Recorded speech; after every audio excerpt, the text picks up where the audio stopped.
মূলত জি। একটা কেয়ারটেকার গভর্নমেন্টের মূল দায়িত্ব হলো নির্বাচন দেয়া, এবং বিগত সরকারের যেটা মেইন ত্রুটি আমি বলবো সেটা হলো যে নির্বাচনটা ফেয়ার না হওয়া এবং মানুষের ভোটাধিকার হরণ করা। অপরাধ যদি কিছু হয়ে থাকে, ওই দুর্নীতি ফুর্নীতি ওগুলো না, দুর্নীতি সব গভর্নমেন্টের বেলায় কম বেশি হয়, সব দেশেই আছে এটা। এবং উন্নয়ন যেটা দীর্ঘমেয়াদে না থাকলে পরে হয় না। লি কুয়াং সিঙ্গাপুরের জি। দীর্ঘমেয়াদী না থাকলে পরে হয় না, যদিও সেই লি কুয়াং এর আবার পরবর্তীতে ট্রায়াল হয়েছে, জেল হয়েছে, এইসব হয়েছে, বিভিন্ন দেশে হয়। চীনেরও যে আজকে উত্থান এবং মার্কিন যুক্তরাষ্ট্রের সাথে পাল্লা দেয়া, এটাও কিন্তু এই দীর্ঘকাল ধরে তারা ক্ষমতায় আছে এবং চলছে সেই কারণে। তো আমি যেটা বলবো যে আমাদের আকাঙ্ক্ষা ছিল, আমি তো একজন, প্রথমত ছিল এটা একটা মুক্তিযোদ্ধার কোটা হবে কি হবে না সেই কোটা বিরোধী। জি। আমি আগাগোড়াই কোটা বিরোধী ছিলাম, সার্টিফিকেট প্রথারও বিরোধী ছিলাম, যে কারণে এদের এটা অংশগ্রহণ করলাম। পরে দেখলাম যে এরা 5 তারিখের পর হয়ে গেল বৈষম্য বিরোধী। বৈষম্য বিরোধী হইতে পারে একমাত্র কমিউনিস্টরা, যারা বাম রাজনীতিতে বিশ্বাস করেন তারা বৈষম্য বিরোধী হইতে পারেন। আর এরা বৈষম্য বিরোধীর কথা বললে দেখা গেছে তাদের বেলা কোটা, তাদের বেলা বিনা পয়সায় চিকিৎসা, তাদের বেলা ভাতা, এগুলো। তাহলে আর কোটার, মুক্তিযোদ্ধাদের কোটা তার অপরাধটা কি ছিল, তাই না? এবং জি। আমার কাছে যেটা মনে হয় সেটা হলে এখন এই গভর্নমেন্টের বেলা পপুলারিটি কি তারা জাজ করে দেখতে পারে, যে কতটুকু পপুলারিটি সেই 24-এ কি ছিল আর এখন কোথায় আছে। হুম, হুম। একমাত্র উপায় হয়েছে নির্বাচনের তারিখ ঘোষণা করা। আর যদি না হুম, হুম। করে থাকে আমি বলবো যে তাইলে নিজের পায় না কপালে কুড়াল মারতেছে। কপালে কুড়াল মারছে। কিন্তু আমি যদি একটি প্রশ্ন আপনাকে করি যে সবাই নির্বাচনের দাবি করছে এবং নির্বাচন ছাড়া কোনো গত্যন্তর নেই, কিন্তু এরই মধ্যে মানে প্রধান উপদেষ্টা ডক্টর মোহাম্মদ ইউনূসের নিরপেক্ষতা নিয়ে যথেষ্ট প্রশ্ন উঠেছে। শুধু প্রশ্ন নয়, আমরা তো সবকিছু দৃশ্যমান দেখছি। বিশেষ একটি রাজনৈতিক দলের প্রতি তার যে সফট কর্নার, তার নানান ধরনের সহযোগিতা, রাষ্ট্রীয় প্রোটোকলে সেই দলটি এনসিপি সরাসরি বললে সব ধরনের কার্যক্রম পরিচালনা করছে, তাদের রাজনৈতিক কর্মকাণ্ড। এই অবস্থায় এসে তার অধীনে নির্বাচন হলে সেটিও বা কতখানি নিরপেক্ষ হবে? জনগণের, আমি একটা কথা বলি, 70-এর নির্বাচন যদি নিরপেক্ষ হয়, 2001 সালের নির্বাচন যদি নিরপেক্ষ হয়, 96 সালের নির্বাচন যদি নিরপেক্ষ হয়, জনগণের জোয়ারের সামনে নিরপেক্ষ হতে বাধ্য। আর যদি না হয়, না হলে অনিরপেক্ষ পরে নির্বাচন হবে? পরবর্তীতে সেটার ভোগান্তি হবে। কিন্তু সেই এবং টেক সুযোগটিও ইট বা এস কেন? গ্যারান্টি, টেক ইট এস জি। গ্যারান্টি, সো লং বিএনপি ফিল্ডে থাকবে, নির্বাচনের ফিল্ডে। কারণ ওই একদিনে আন্দোলন হয় না। অনেকে মনে করে যে 16 ডিসেম্বরই বাংলাদেশ স্বাধীন হয়ে গেছে, নট এট অল। এর শুরু হয়েছে 48 থেকে। জি। 48 থেকে শুরু হইয়া সেটা সংগ্রাম হইতে হইতে হইতে হইতে 26শে মার্চ, 26শে মার্চ থেকে সশস্ত্র সংগ্রাম, এবং সেইখান থেকে 16ই ডিসেম্বর এসে বিজয় আমরা পেলাম। এই তো। তেমনি জি। 17 বছরের বিএনপি এবং অন্যান্য বিরোধী দলের যে সংগ্রাম, তার রেজাল্ট ছিল কিন্তু এই 5ই নভেম্বর, 5ই আগস্ট। এইটা মাথায় রাখতে হবে। 5ই আগস্ট কে সামনে আসছে, কে পেছনে গেছে, that's not the question. Organization হিসাবে আপনি বিএনপি কে ইগনোর করতে পারেন না। নিশ্চয়ই আর না, নিশ্চয়ই না, কিন্তু কপিলিয়েটার যারা মেটিকুলাসলি প্ল্যান করছে, বা অন্য দলের ভিতরে, ছাত্রলীগের ভিতর ঢুকে, শিবির ঢুকে গেছে, অমুক জায়গায় ঢুকে গেছে, ছাত্রদল ঢুকে গেছে, এগুলো হলো ষড়যন্ত্রকারী। তো ষড়যন্ত্রকারীরা সাময়িকভাবে বিজয় লাভ করতে পারে, দীর্ঘস্থায়ী ভাবে তারা থাকতে পারে না। মির্জাপুর, মির্জাপুর, টিপু সুলতান, টিপু সুলতানি। যদি তাই হয়, ষড়যন্ত্র থেকে থাকে, এটা তো আর স্বাভাবিক কোনো তত্ত্বাবধায়ক সরকার নয়। খুব স্বাভাবিক, যে দৃষ্টিতে আমরা দেখি না কেন। আমি এবং একটু স্বাভাবিক কথা বলি, একটু কথা জি, বলি। জি। জি। ডক্টর ইউনূস আসার পরে উনি বললেন যে তাকে অ্যাপয়েন্টমেন্ট করছে ছাত্ররা। হুম জনগণের হুম। কথা কিন্তু বলে নাই, না। তাই না? জি। মাহমুদুর রহমান মান্না যথার্থই বলছেন যে 69, 62, 48, 62, 54 এবং 69, 71 কখনোই ছাত্ররা কিন্তু মন্ত্রিসভায় দাবি করেননি, হুম হুম। পার্লামেন্টে যাওয়ার দাবি করেননি, চিন্তাই করেননি, কিন্তু ওনারা চিন্তা করে ফেলছেন। যেহেতু অস্বাভাবিক একটা সরকার এবং এর পেছনে ম্যাটিকুলাস ডিজাইন ছিল, এখন এসে সবার মুখ থেকে একেবারে চরম সত্যগুলো যেভাবেই হোক বের হচ্ছে, ষড়যন্ত্রটা কোথায় ছিল, প্ল্যানিংটা কোথায় ছিল, তাহলে নির্বাচনটা আমরা আশা করছি কিভাবে? আমি আশা অস্বাভাবিক করছি সরকারের। জনগণের মতামত এবং জনগণের চিন্তার উপর আস্থা রেখে। কিন্তু সেই জনগণ জনগণকে ইজ দ্য ডিসাইডিং ফ্যাক্টর। জনগণের নিঃসন্দেহে সিদ্ধান্ত কিন্তু ভুল হয় না, ঐতিহাসিকভাবে জনগণের। সত্য। জি। এটা আমরা শুনি, আপনাদের মতন বিজ্ঞজনরা বলেন। কিন্তু আমি যদি খুব স্পর্শকাতর একটি প্রশ্ন করি, 2024-এর এই আন্দোলনের প্রতি আমরা অনেকেই সমর্থন দিয়েছিলাম।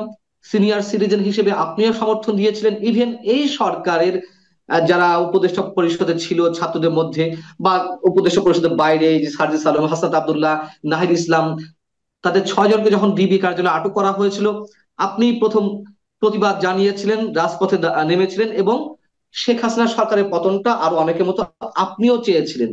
কিন্তু এখন যেটা দেখা যাচ্ছে, মুক্তিযুদ্ধ থেকে শুরু করে নানান ধরনের যে উদ্যোগ, বিতর্কিত কর্মকাণ্ড, এই জায়গা থেকে কি মনে হয় যে শেখ হাসিনার পতনটা অনিবার্য ছিল? এটা অনেকেই বলেন। কিন্তু শেখ হাসিনা পতন ঘটাতে গিয়ে আমরা আসলে কি করলাম? এরকম কোন প্রশ্ন কি আপনার মধ্যে জাগে? শুনেন, এটা তারও ভুল ছিল, আমাদেরও ভুল ছিল, কিন্তু জনগণের যে সিদ্ধান্ত সেটাই ভুল ছিল না। জি। জনগণ কেন রাস্তায় নামলো? রাইট। আর আমরা যেটা চেয়েছিলাম সেটা হচ্ছে গুলিটাও যাতে বন্ধ হয়। এক্স্যাক্টলি। হুম। কারণ কোনো প্রকারেরই সেটা নৈতিকভাবে হোক অনৈতিকভাবে হোক, হত্যা হত্যা হুম হুম। এটাকে নিরস্ত্র মানুষকে হত্যা করার এর পক্ষে কখনোই হতে পারে না। আর ব্যক্তিগতভাবে আমি মৃত্যুদণ্ডের অভিযুক্ত, এটা আমার ব্যক্তিগত মত। উম, হত্যাকাণ্ড তো হত্যাকাণ্ডই, কিন্তু সেখানে আমরা যখন দেখলাম যে পুলিশ গুলি চালাচ্ছে, সাধারণ শিক্ষার্থীরা নিহত হচ্ছে, এখন এসে জানা যাচ্ছে হ্যাঁ পুলিশ অবশ্যই গুলি চালিয়েছে, যেমন আমিও তো রাজপথে ছিলাম, সেটা সাংবাদিকতার জায়গা থেকে হোক, পেশাদারিত্বের জায়গা থেকে হোক, অথবা আপনি যেদিন এই কর্মসূচি দিয়েছিলেন 6 ছাত্রের মুক্তির জন্য, আলটিমেটাম দিয়েছিলেন ডিবি হারুনের প্রতি, সেই কর্মসূচিতে হাইকোর্টের মধ্যে আপনার পাশে ছিলেন, আপনার খেয়াল আছে কিনা জানি না। যাই হোক, তো এখন তো এসে জানা যাচ্ছে কিভাবে পুলিশ হত্যাকাণ্ড ঘটানো হয়েছে, কিভাবে মেট্রো রেলে, কিভাবে বিটি ভবনে আগুন দেওয়া হয়েছে, থার্ড পার্টি এসে তারা নিরীহ শিক্ষার্থীদের উপর গুলি চালিয়ে সরকারের উপরে আহ দোষটা চাপালো, মানুষের মধ্যে ক্ষোভের সঞ্চার করলো। আমি আবারও বলি, অবশ্যই আইন শৃঙ্খলা রক্ষাকারী বাহিনীও গুলি চালিয়েছিল। তাহলে এখন এসে আমরা কাদের বিচার দাবি করবো? অবশ্যই শেখ হাসিনা সরকারে যারা ছিল তাদের বিচারটা দাবি করি, পাশাপাশি আমরা কি আর কারো বিচার দাবি তুলবো না? অবশ্যই তুলবো, যারাই অপরাধী তার বিচার হোক, আইন অনুযায়ী তার বিচার হোক, সকল অপরাধীরই বিচার হোক, সে সরকারের হোক বেসরকারি হোক, সে এই সরকারের হোক বা আগের সরকারের হোক, যে অপরাধী তার যাতে বিচার হয় সেটাই হলো আমাদের কাম্য, এবং এটা সম্ভবপর কেবলমাত্র আইনের শাসন প্রতিষ্ঠিত হওয়ার পর। বর্ণাঢ্য আয়োজনের মধ্য দিয়ে সরকারের পক্ষ থেকেই বা জাতীয় নাগরিক পার্টির পক্ষ থেকেই বর্ষপূর্তির বিভিন্ন অনুষ্ঠান আয়োজিত হচ্ছে। আমি যদি একেবারে সরাসরি প্রশ্ন করি যে এই 1 বছরে আমরা কি পেলাম যে যার মধ্য দিয়ে আমরা বর্ণাঢ্য ভাবে আয়োজনটা করতে পারি, এই প্রশ্ন যেমন আমি নিজেকে করছি, আপনার প্রতি আমি রাখছি, উত্তরটা কি দিবেন? এটার কোনো উত্তর নেই, বর্ণাঢ্যভাবে করার কোনো কারণ আমি খুঁজে পাই না। কারণ দেশের শিল্প কারখানা ধ্বংস, গ্যাস নাই, ইন্ডাস্ট্রি ধ্বংস, গার্মেন্টস গুলো বসে গেছে। কেন?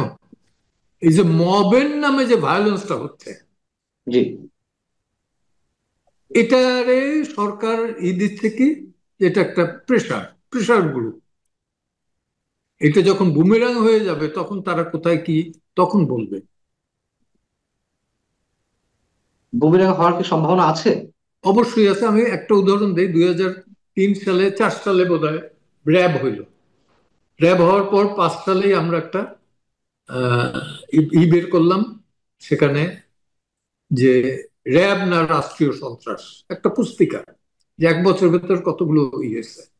সে র্যাব গঠন করছে কিন্তু বিএনপির আমল। পরবর্তীতে কিন্তু সবচেয়ে বেশি র্যাবের দ্বারা ক্ষতিগ্রস্ত হয়েছে বিএনপি। র্যাবের দ্বারা ক্ষতিগ্রস্ত হয়েছে বিএনপি, যে কারণে বিএনপির একটা আর্লি কমিটমেন্ট আছে যে তারা ক্ষমতায় গেলে পরে র্যাবকে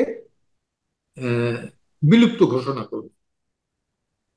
আমি জানি না এটা এখনো তার স্ট্রিক্ট থাকবে কিনা, কিন্তু তাদের একটা আছে। তো এই যে অবস্থাটা, যে যেটা করে সে সেইটা ভোগে। আজকে যে আওয়ামী লীগের মতো সংগঠন সারা দেশে নাই, কই পাকিস্তান আমল তো এটা ছিল না। আজকে তারা সব ছাত্র নেতারাও দেশের বাইরে, দেশে থাকবে যে দরকার হয় জেলে থাকবে, জেলে থাকবে। আমরা তো 75 পরে জেলে ছিলাম, 71-এর আগেও জেলে ছিলাম, 71-এর পরেও জেলে গেছি, হয়েছি, 75-এর পরেও জেলে গেছি।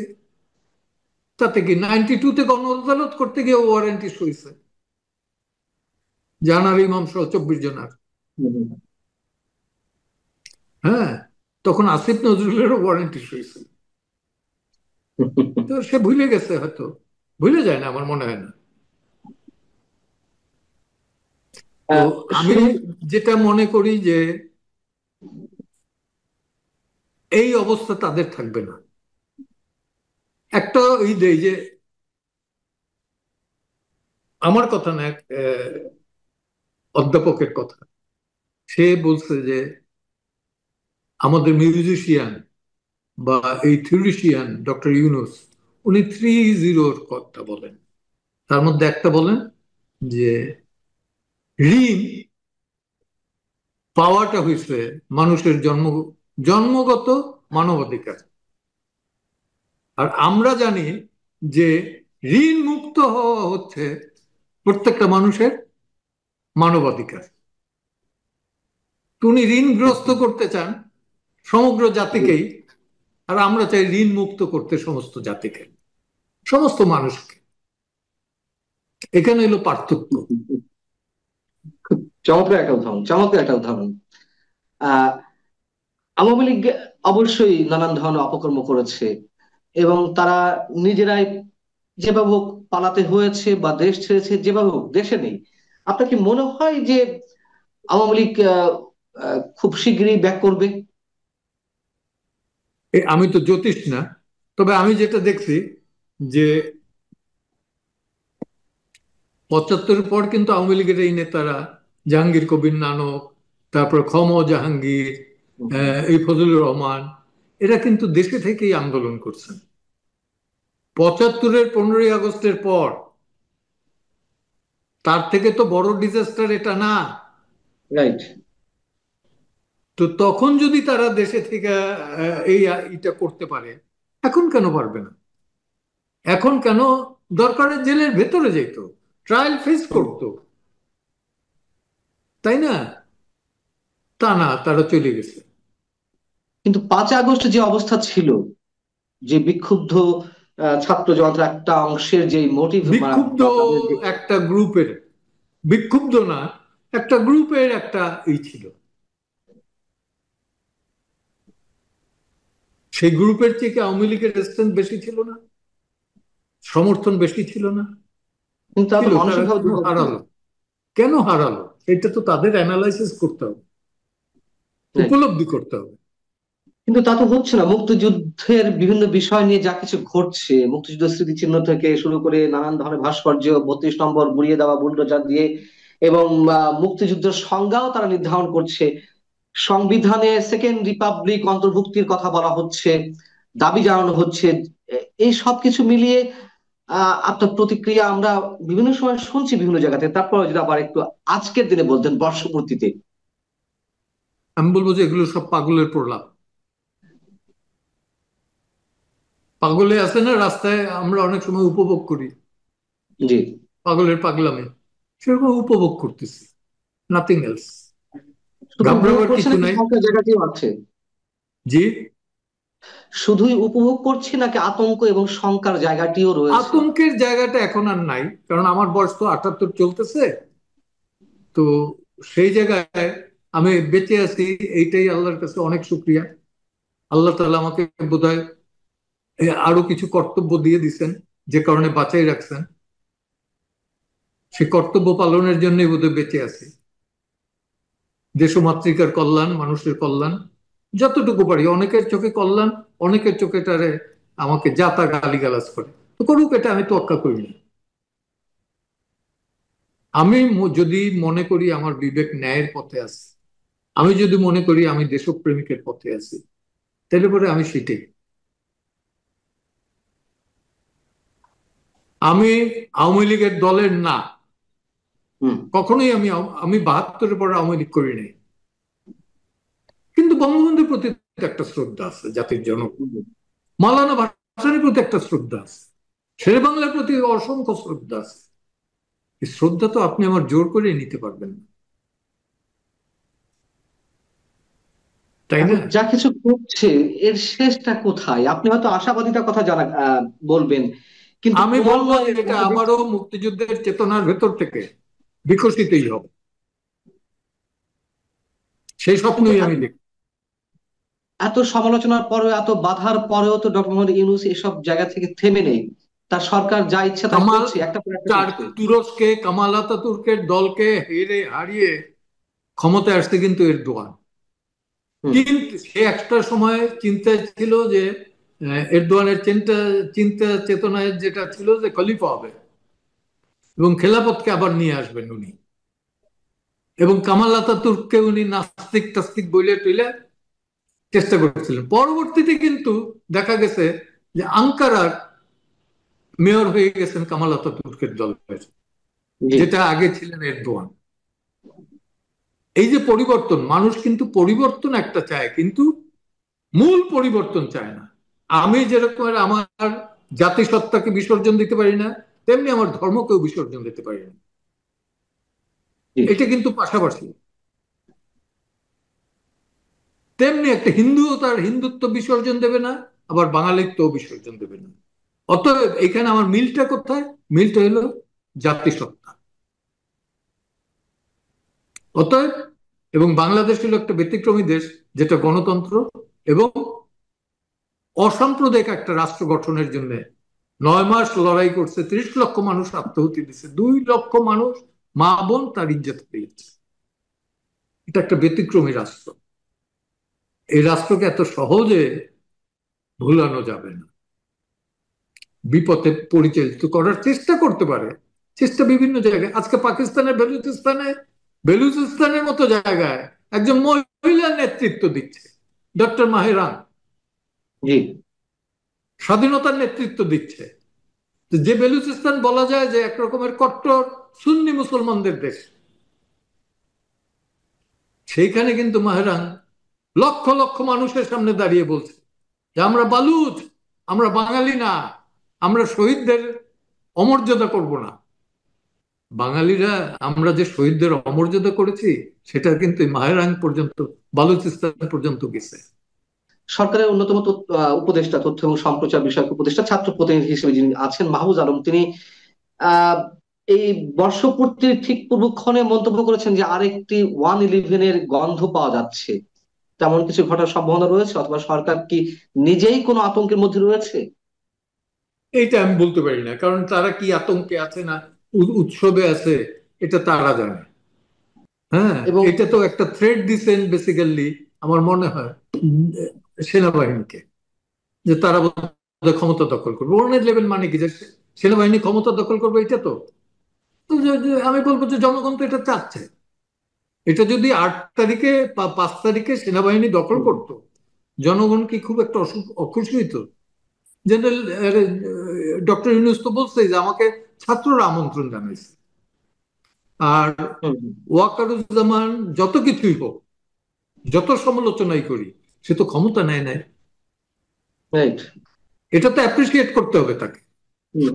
সে তো ক্ষমতা গ্রহণ করে নাই। এখন যদি এই প্রেক্ষাপটে গ্রহণ করে, আপনি দেখবেন যে কালকে মিছিল হইতেছে তার পক্ষে। এবং কোন পর্যায়ে গেলে সাধারণ মানুষ সেনাবাহিনীকে আমন্ত্রণ জানায় ক্ষমতা দখলের জন্য? মানুষ এতটাই যখন খুব দেয়ালে জানতে পিঠ থেকে চায়। যায়, যখন দেয়ালে পিঠ থেকে যায়। আহ, আমরা শেষ করব অ্যাডভোকেট জেরিহান পান্না। জনকণ্ঠ অফিস দখল হয়েছে, এটা কি আপনি জানেন? জি, অবশ্যই জানি। মানে তাইলে বাংলাদেশের ইতিহাসে রেকর্ড। সরকার অনেক কিছু বন্ধ করেছে, গণমাধ্যম বন্ধ হুম, করেছে এর আগে একাধিকবার সরকার নিয়ন্ত্রণ করেছে, কিন্তু বিশেষ একটা গোষ্ঠী গণমাধ্যম দখল করে এই ইতিহাস নিশ্চয়ই বাংলাদেশে নেই। এটা হয়েছে তো। হ্যাঁ। গণমাধ্যমের এটা হয়েছে, বিভিন্ন টেলিভিশন দখল হয়েছে, টেলিভিশনের লোকজনের চাকরি খাওয়া হয়েছে। জি। এই তো। হুম। ফর এক্সাম্পল, এটিএন এর জয় মামুন, হুম। হুম। তারে আমি দেখি না কোনোদিন যে আওয়ামী লীগেরই করতে। বরঞ্চ যেদিন ডক্টর ইউনূস নোবেল অ্যাওয়ার্ড পায়, সেদিন অটোয়ায় তার যে উৎসব মুখর একটা ছিল, সেটা অচিন্তনীয়, চোখে পড়ার মতো। এবং টোটাল ব্রডকাস্ট করতেছিল জয় মামুন।